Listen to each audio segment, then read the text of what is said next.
kom met seile wyd, 3 skepe wat oor golwe gly, met die dromedaars voor die wind.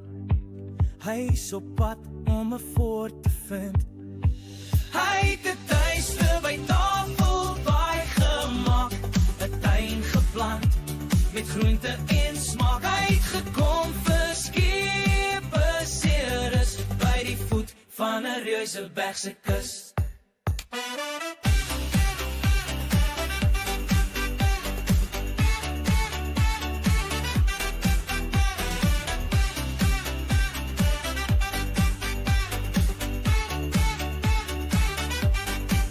April 1652 was die jaar, toe Jan en sy mense anker daar.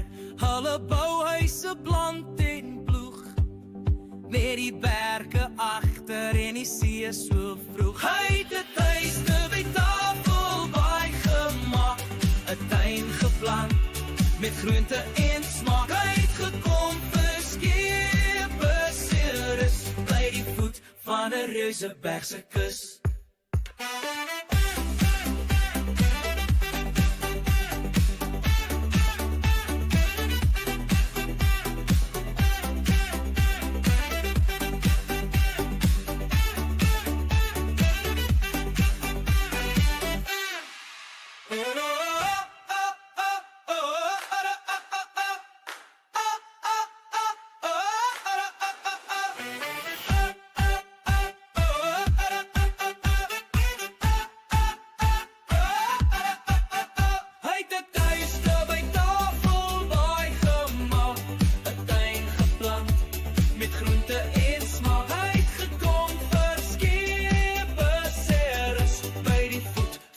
Reuzebergse kus.